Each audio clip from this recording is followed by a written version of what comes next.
It's Saturday, the 19th of May. My name's Juan Brown. You're watching the Blanco Lirio channel, and today we're going to talk about what little we know about the situation at the Hidroituango Dam project near Medellin, Colombia.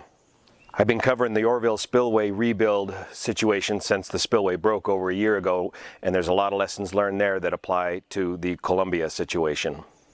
It's very difficult to get good information out of the situation in Colombia, and of course all that information needs to be translated as well.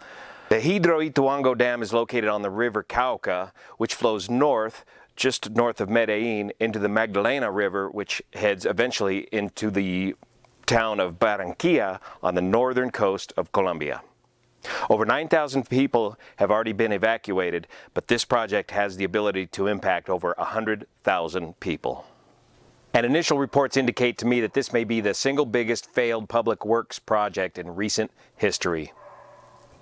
As opposed to four seasons, like up here in the States, down in Central and South America there are two seasons, the rainy season and the dry season.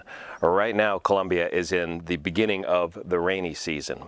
So as folks were trying to hurry up and finish this dam, the heavy rains of the rainy season began, and that rainy season brought heavy debris flows which plugged up the diversion tunnels to this dam. What's a diversion tunnel? Anytime you build a dam project, you have to divert the water around the project. You have to divert the river water away from the construction project so that you could pour the cement, the concrete. In this situation, there appears to be 4 diversion tunnels, and it appears as if over time, all 4 of those tunnels has become plugged, causing the reservoir to begin to prematurely fill up before the dam is finished. There's still 10 meters to go before they raise the final elevation of the dam. Because of the lack of information, this tends to invite more questions than we have answers at this time.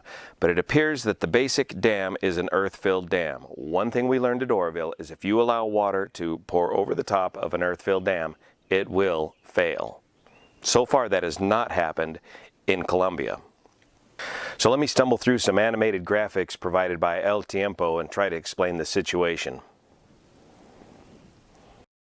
So here's the good graphics of the works from El Tiempo.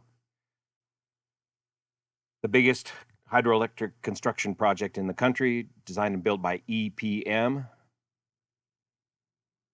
At a cost of 11.4 billion pesos, that's about the equivalent of 4 billion US dollars, supposed to supply 17% of the electricity for the country, the entire country of Colombia. The first of 8 turbines was supposed to begin operating this November of this year. Here they're showing the location of the Hidroituango plant, and on the 29th of April began the obstruction of the diversion tunnels due to the heavy rains, causing the river to rise up prematurely. Now here in red, you can see the obstructed diversion tunnel.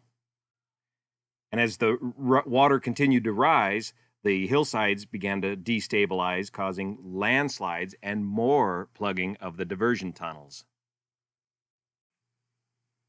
Now here on 7 May, it appears that this is leading to collapsing of some of the diversion tunnels.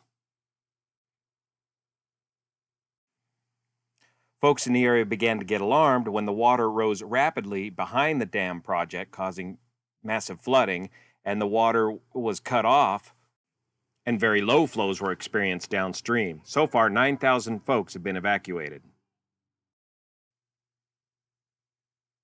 So on the 9th of May, they attempted to unplug some of the tunnels, but it didn't work.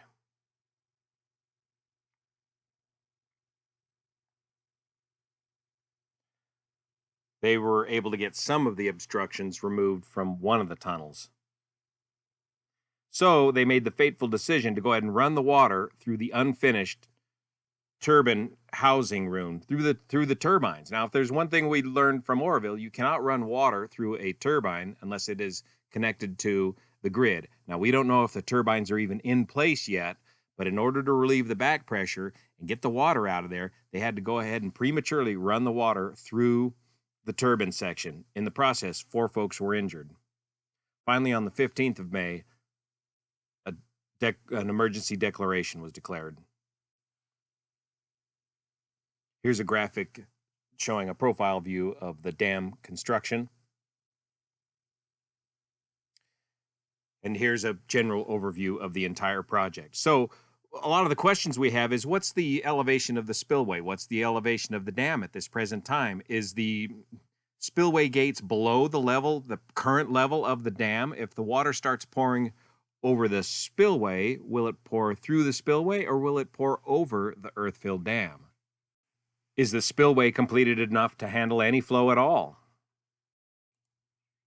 So what's the plan going forward, EPM? Even though this dam has only 10 meters to go, the plan is, once the dam is finished, they can allow water to flow over the sides of the dam, this says, which I think they mean they can begin to use the spillway once they complete the dam.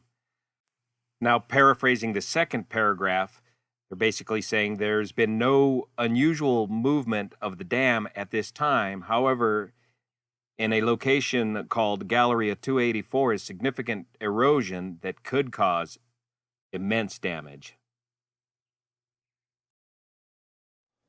So what does all this mean?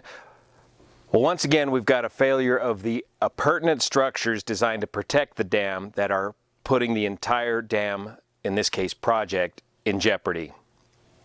And it also appears to me at this time that this project may be darn near a total loss. Once you run that water prematurely through the turbine section, that whole section is trashed. If there were any of the electrical components in that structure at this time, they're completely trashed. Even if none of the turbines or electrical components were in there, that whole section is just inundated with muck, mud, and debris and needs to probably be completely rebuilt. And the dam itself may very well be compromised by this erosion from the diversion tunnels and excessive back pressures put on the dam prematurely. So crews need to put all effort into regaining control of this structure. So I'll continue to update this situation as more credible information becomes available. Once again, I'm looking forward to your comments, critiques, and clarifications in the comment section below. If you have any good links for some good information, please post them in the section below as well. If this helped you to better understand the situation of what's going on at Colombia, please hit like and subscribe. We'll see you here.